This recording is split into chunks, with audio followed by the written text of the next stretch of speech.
Welcome to task 1, giving advice. So let's do a review, or let's look at the content that we're going to consider. First, we're going to look at an overview of the task to give you an idea of what you have to do. Next, we're going to look at a template that I have created that can help you to logically give a better response. It's going to help you a lot. Next, we're going to look at preparation and how we can prepare for this task. Then we're going to look at my sample answer, which I'm going to tell you is not going to be perfect. And then we're going to look at an analysis of it.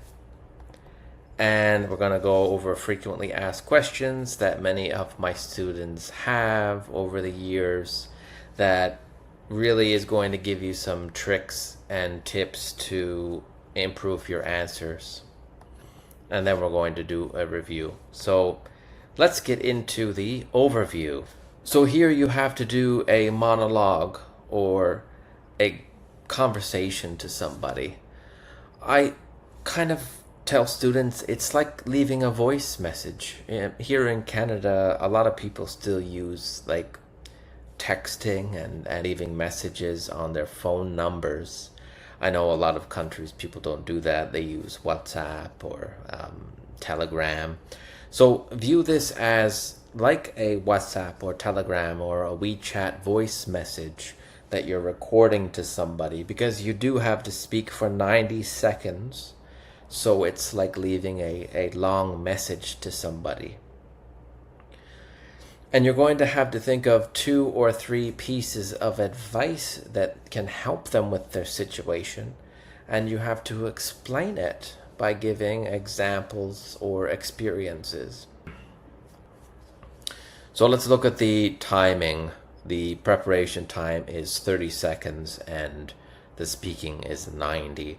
I always found it interesting how CELPIP start the task 1 with 90 seconds of answering. I think it's quite challenging for students, especially because you just did the other 3 parts of the exam and right away you have to talk for 90 seconds. No doubt challenging. So from the first question, you're going to have stress. So practice task 1 as much as you can so that you can become really good at it. Here's the sample question we will talk about in this lesson. So recently a friend told you she wants to start a new hobby. However, she is not sure what to start doing and does not have much time. Give her advice on how to handle the situation. Okay, just think about that. Can you think of some hobbies that you like that you could suggest for her? It's good to think about yourself. It gives you a lot of good ideas. So we're going to look at our template or our response logic. An introduction could be, "Hello Sam or Alex, how's it going? I hope you're well, or I hope you're doing well. I heard you have a problem with a hobby. You want to start a new hobby." Or you could say, "I have some suggestions for you," or "I have some pieces of advice for you." Now, let's go back to the point about Sam or Alex. The reason why I suggest these 2 names, and you could choose another one, but it's because sometimes in the answer, it might say he or she wants to start a hobby, and some students give a very masculine name or feminine name. It's not a big deal, all right? But I just think it's safe for the whole CELPIP test to use a name that could be both genders, like Samantha or Samuel, and Alexandra or Alexander. Makes sense, right? So also the second part here I wanted to talk about in the introduction was to say pieces of advice. This is very difficult for students who don't know about the countable and uncountable form of words. In this case, we can never say advices. And how many times my students said, "I have some advices for you." So be careful. That's a very common mistake. And some people repeat it many times. So for the middle or the main part of the question, you could put a linking word like, firstly, I think you could give the piece of advice and your personal experience with it. So if you're going to give it an advice of learning computer programming as a hobby, well, maybe you could talk about your desire that you had to try to do that, or maybe your actual experience with it. So I did that when I was young, around 17. I started to learn computer programming. You get the idea. And then you try to do the same thing. You could use another linking word like secondly, and then give your second piece of advice, not advices. And the conclusion can be brief if you don't have a lot of time. These are my suggestions, and I hope it helps you. Or you could say, take care, bye. It doesn't have to be a giant conclusion. But sometimes some students, they might have like 20 seconds left to answer the question. So I suggest this optional method. If you have any questions, please call me or message me on WhatsApp. Have a great day.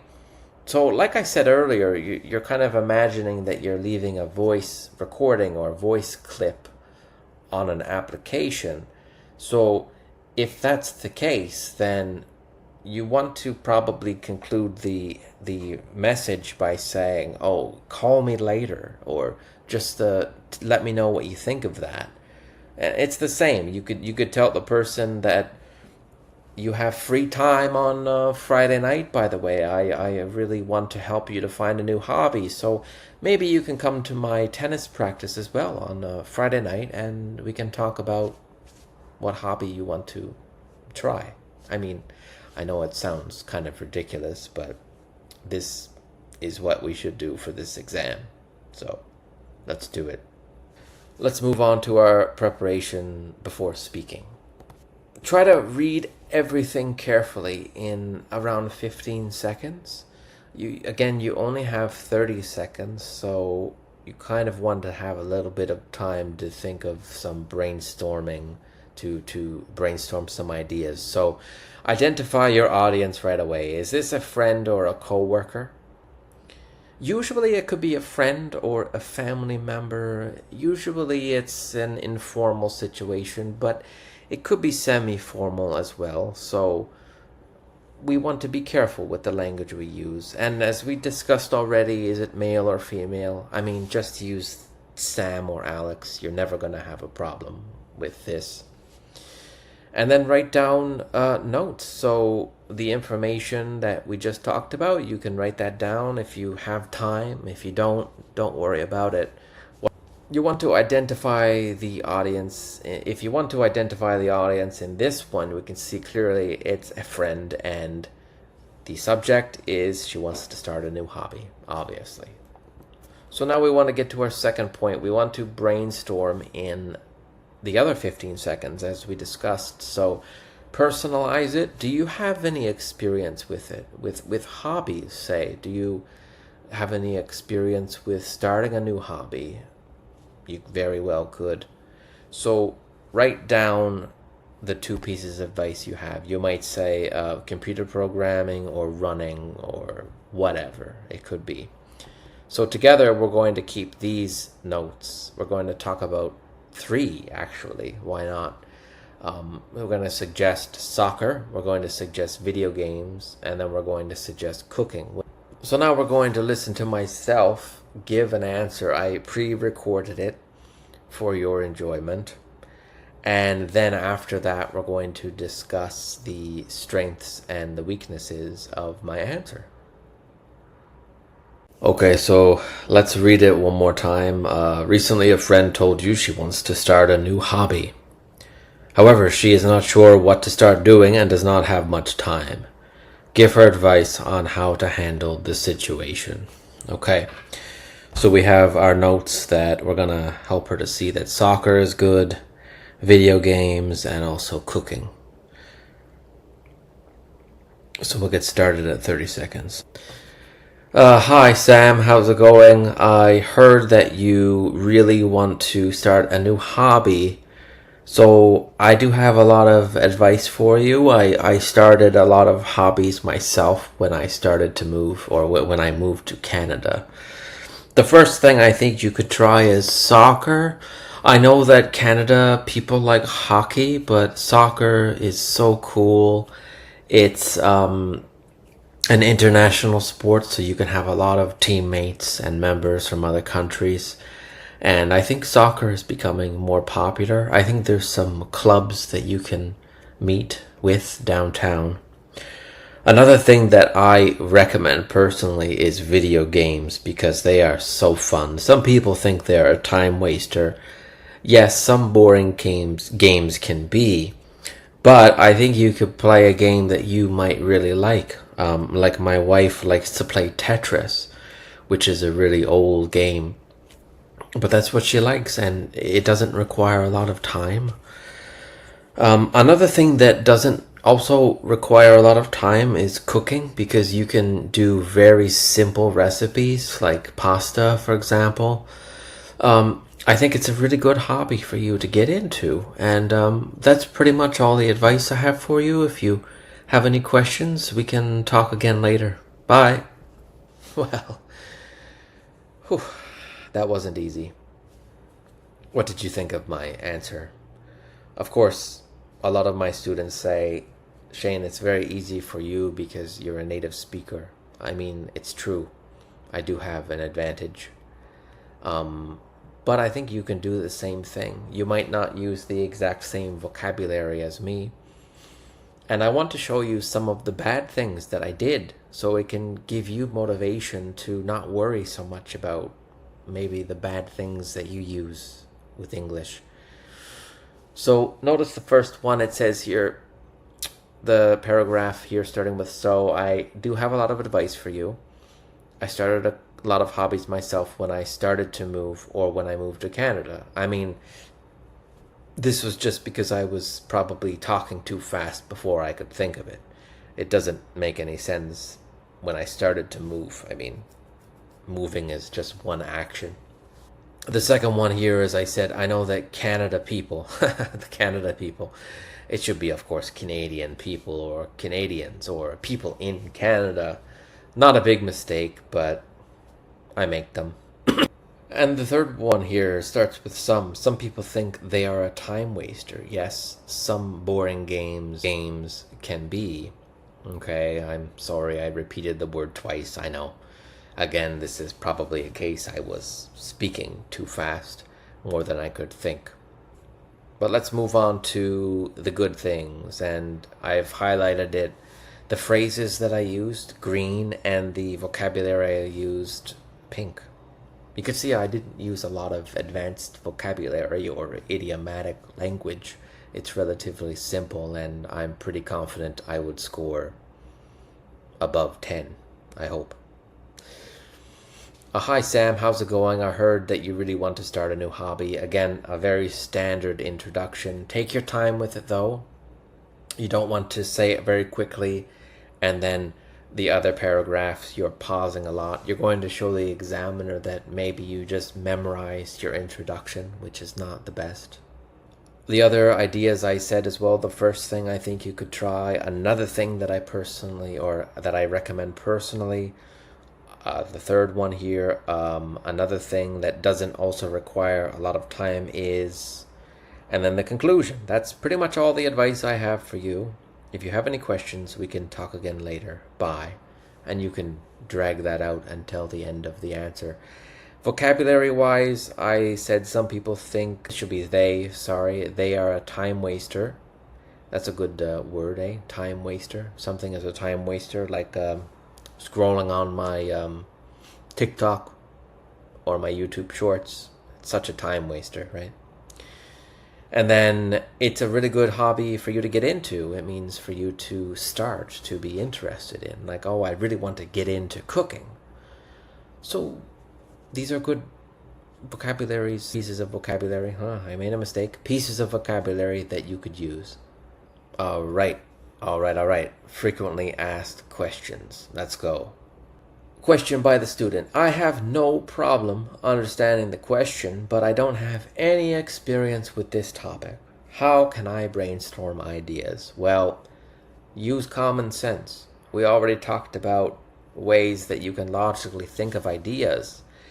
Think about how technology can help the person. Almost any problem or that a person is presenting you here in this question, like let's say they want to learn how to read more, they want to read more books, or they want to learn how to cook, or they want to learn how to take better photos. Just suggest the internet. I mean, YouTube is where I go for anything. I want to learn how to make a Greek kebab. I search it. If I want to learn how to, do screen printing, I'll just search it. So that's a great idea that you can suggest for almost any subject. Think about ideas too that your family or your friends use, because genuinely you might not have any experience with this topic. A common problem that my students have is with a question like, your friend wants to rent a movie, so give him advice about what movie to rent. I know renting movies sounds ridiculous, but I sometimes do it on YouTube. It's only like $5 and you can just watch a movie that you don't really care so much about, right? So maybe you don't like movies. Like genuinely, some of my students I've had don't like TV shows and movies at all. So you could talk about with a very standard movie that everybody knows, like Titanic or Star Wars or Avatar. Or you can think about maybe your father is a big fan of movies and he loved to watch old movies, like let's say Western movies or old Chinese movies. You could talk about those. Just suggest it in general and give your friend reasons why you like it. Another point that you could use is your culture. So use your culture to your advantage. The hobbies that are stereotypically, I might say, associated with your nation. A lot of people think that Canadians play hockey and they like it. I played hockey, but I really don't like it. In fact, I only watched one final game in the last 10 years, and it was just so I could be with my parents. But that doesn't matter. The point is that I can talk about hockey. I know the vocabulary. I know how people feel about it in my country. So I'm not trying to say that these ideas here are what every Filipino or Ukrainian knows. I'm just trying to say that you probably definitely can explain it.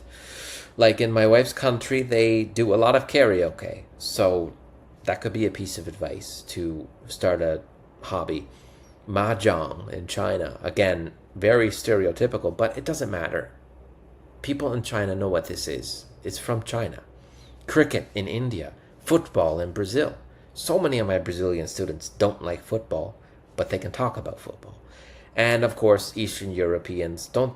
I think people like they're taking saunas, or I can't remember what they call them. But winter sports. You guys can talk about winter sports easily. I mean, Ukraine, Poland, and Russia, they have winter sports, don't they? You can definitely describe skiing or some type of snow activities. Next frequently asked question. I can get some ideas, but I cannot think of any personal examples. Well, think of your past. Maybe when you were a child, you did something to help solve this issue. Like maybe you could talk about your hobby as a child. Maybe you did piano class. Just suggest that, even though you're very disconnected from piano today. We kind of already touched on it, but someone you might know had this issue. Maybe, again, your father did, but he decided to watch old Chinese movies. This was his passion, his interest. So just suggest, and you can say that in your answer. Honestly, I'm not a person who likes hobbies, but my father, he liked to watch old kung fu movies. He absolutely loved it. So I suggest that you watch this movie. Easy. Can you think of a celebrity, an influencer, or someone else online who could be an example? Maybe You could talk about Tony Stark in Avengers, his hobby of being kind of like an engineer inside of his free time. I mean, people can study anything, can't they, as a hobby? So maybe you could suggest that your mother likes baking, so why don't you try baking? Or maybe you could think about how, I don't know, you could make something up. Elon Musk, he loves to play golf. I mean, do that too. The really, there's no limit to ideas, and it doesn't have to be really 100% logical or truthful. Again, I don't know if Elon Musk likes golf, but I know Donald Trump does. So use their hobbies as your answer. So some final words in conclusion about this task. Read the whole question. Take your time, 15 seconds. Think about your life, your ideas, your parents' ideas. If you didn't have parents, your grandparents' ideas. If you didn't have grandparents, a celebrity's ideas, whatever. Write down those 2 or 3 ideas on the piece of paper, if you like. You don't have to take notes, but I recommend it. Speak like you're directly talking to the person. So say, hey, Shane, how's it going? Give a nice introduction. Be friendly, just like you're leaving a message on an instant messaging app. Don't be afraid to be friendly and informal, so you can smile during the answer, so you can sound this way as well. Like, hey, Alex, how's it going, man? Long time no talk. I saw on your profile on Facebook you're trying to learn how to do a new hobby. It's perfect. And make the conclusion longer if needed, because you might have 20 seconds left. Again, just to review, give what I call the contact information conclusion, or how you guys could hang out and discuss the problem. So that's all for task 1, and I hope that you really enjoyed it.